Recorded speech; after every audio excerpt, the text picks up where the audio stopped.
For my live theater performance, I went with my family to go see The Beauty and the Beast, a musical, at a dinner theater called Way Off Broadway in Maryland.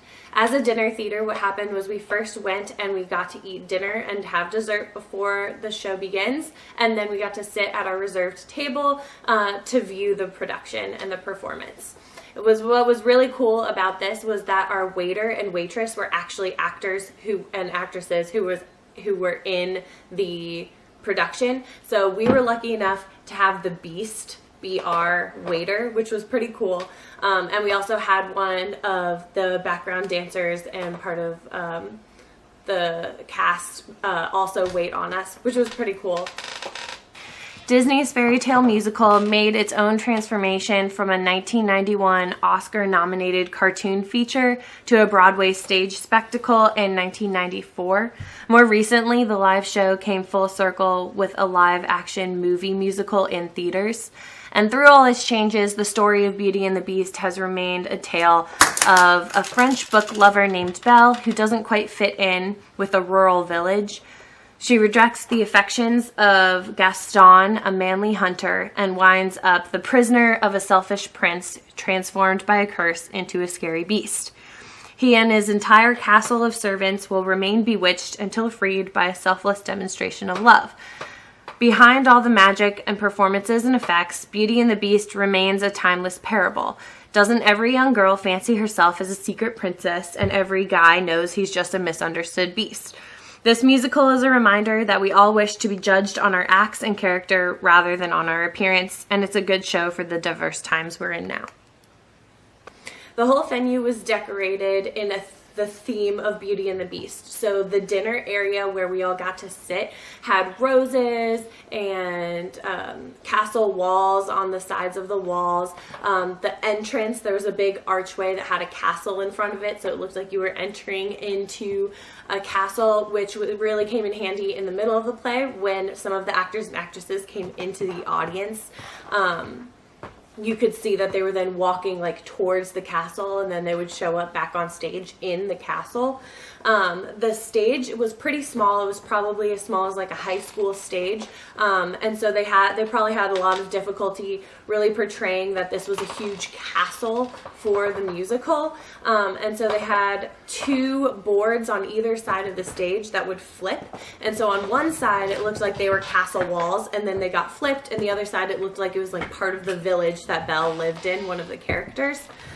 Other parts of the set had drapes and were reversible so that you could see, they could quickly be turned in the middle of the play. And then drapes were covered so as to look like windows in a castle, but then in another scene you could see the drapes pulled back, made to look like a dining room or made to look like Belle's room or different scenery. So they were really used the set very well in order to show different parts of a room, even though they were only on one stage, and different parts of a castle. As I said, it was a dinner theater, and so what was also really interesting about this is that some of the foods were themed to go along with the production. So they had some cocktails and some drinks that were Belle themed and Beast themed, and then they also had desserts that were themed along with the production as well. One of the options for dessert was a Beast brownie, which was kind of interesting, and they also served us gray stuff, which if you've seen the musical or the play, in one of the songs, it's kind of a punchline in the song was to taste the gray stuff. And this was really delicious. It actually ended up being like a cookies and cream mousse, which was really good. The choreography was really interesting. As I said earlier, some of the members during the performance would come into the audience and down the aisle. This was seen mostly when Belle was walking to the castle to find her father. There were wolves that were chasing her and getting a hold of her, and this happened later in the play as well. So it's really cool that in such a small space they kind of expanded where they were into the audience, and it gave us a better feeling of being included in the production. There also were many dance numbers since it was a musical. At one point in one of the songs, for Gaston, they were clinking cans to go with the music, so it was kind of like a tap number, which was really interesting. But mostly the choreography for the play seemed pretty simple, kind of like walking around in the castle, talking to the different characters, but there were some pretty intricate dance scenes that happened. This is a picture of what the Beast looks like in the animated film, and in the musical that I went to go see, he was being played by Noah Israel. I think he did a really good job playing the Beast and a prince. So as a Beast, he had kind of a mask that covered the bottom half of his face to show the fangs that stick up into his face. And he did have the same kind of tailored look with the blue coat and the pants and the nice shirt underneath. What was really interesting was that when he was transforming from becoming the Beast into the prince, he was laid down on the stage backwards so as to hide his face, where they took off the mask and took off some hand gloves that he was wearing to make his hands look beastly. And then he was able to spring up and look like the prince again. It was a really cool way for them to use the set and use the space that they had to show this transformation. This is the character Lumiere from Disney's animated film, and in the production that I saw, he was being played by Jeremy Tremella. And this was actually my favorite character, both in the animated film and also on stage during the musical, because he has a lot of witty, funny comments. As you can see, him being a candlestick makes it difficult for you to portray a candlestick being played by a real-life person up on stage. So what they did is they fashioned a costume with big candles as his hands and a candle on his head to show his candlestick appearance. For most of the beginning and of the play, he stood with his arms up next to his head so as to be in a candlestick position, but he did move them around to gesture and to give him a little more life and personality. What was also really interesting about his character was throughout the musical and the performance, his headdress became different. So he started out with a flowing wig with just one candle on top of his head, but at the end of the performance, it ended up being a whole hat that was a huge candle on his head.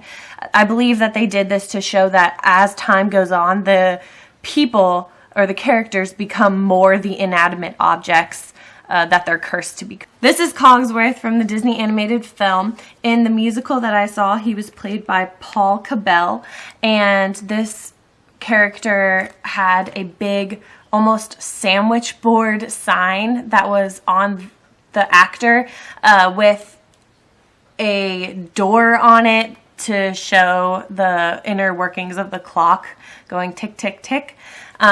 This character had a little more of dark humor associated with him. He was fairly pessimistic, but towards the end he began to believe that the true love needed to break the spell was a possibility. This is Mrs. Potts and her son, Chip, the little teacup, as seen in the Disney animated film. In the musical that I saw, Mrs. Potts was played by Megan West, and Chip was played by Patrick Ford. Chip was played by actually a young boy who was in 5th grade, and all his character was a big teacup on a rolling cart that had a cutout for his face. So it was just the little boy's face sticking out of the teacup. It made him look really cute and really adorable, and the audience always went, "Aw," whenever he said things. It was really easy to see him as a cute little boy. And Mrs. Potts was played by an older woman who had a big hoop skirt that was cinched at the bottom. So it just looked like this big round kind of pot. And she had one arm as the nose, or as the little tea kettle spout, that she had to hold up for most of the play as well. She's a very hearty character, definitely kind of the mom character who believes in true love and is excited to see Belle and the Beast get together. This is Gaston, who is played by David Jennings in the production that I saw. And as you can see, he wasn't a very difficult character for a costume. He pretty much wore just the red shirt with a belt around it and the black pants. He was a very He-Man character, very manly, big, muscly, always thought of himself. He was very self-centered, and he had his eyes set on Belle. And throughout the musical and because of Belle, ends up causing the main conflict of going after the Beast. This is LeFou, who is played by Jacob Hale in the production that I saw. And LeFou is kind of a follower or henchman of Gaston. And LeFou is very timid, and he's really only there as an ego boost to Gaston. He's very funny. He's not a main character, but he does contribute to a lot of actions that Gaston, one of the main characters, decides to go forth and do. So he's important to the story. This is Belle. She's the main character and was played by Jamie Kiska. She is actually one of the very few characters. Just her and the Beast have two different costumes. At the beginning, Belle is just in a simple blue dress as she's around town, and this yellow dress, ball gown, doesn't come in as one of her costumes until the end of the musical, when she is dancing with the Beast and starts falling in love with the Beast. She is a book lover and is kind of an outcast for the town. Everyone thinks she's a little bit odd. Belle is a very loving character, and she especially cares for her father, which is why she becomes the prisoner of the Beast, because she decides to take her father's place in his castle. Overall, I think this production was a successful one. It was not only enjoyable for the adults, but also for the children who came to the dinner theater as well. I do think some of the problems lied within the costumes of the production. I think it's very difficult to transition from an animated film into a live performance on stage where CGI isn't possible. It is very difficult, especially in the case of Lumiere and Cogsworth, to make their costumes believable as a candlestick and a clock. However, I think they did it pretty well in a way that gave a lot of humor to the production, but I also kind of see that as a bad thing as well. Beauty and the Beast was more of a heartfelt story with a good moral, but in musical form, it seemed more of a comedy, something silly and funny. The show ran approximately 2 hours and 40 minutes with a 20-minute intermission in between, and I think this was a good time for the production. It didn't make anything seem too fast or too slow-paced. I was entertained the entire time, and I would definitely go back and see it again.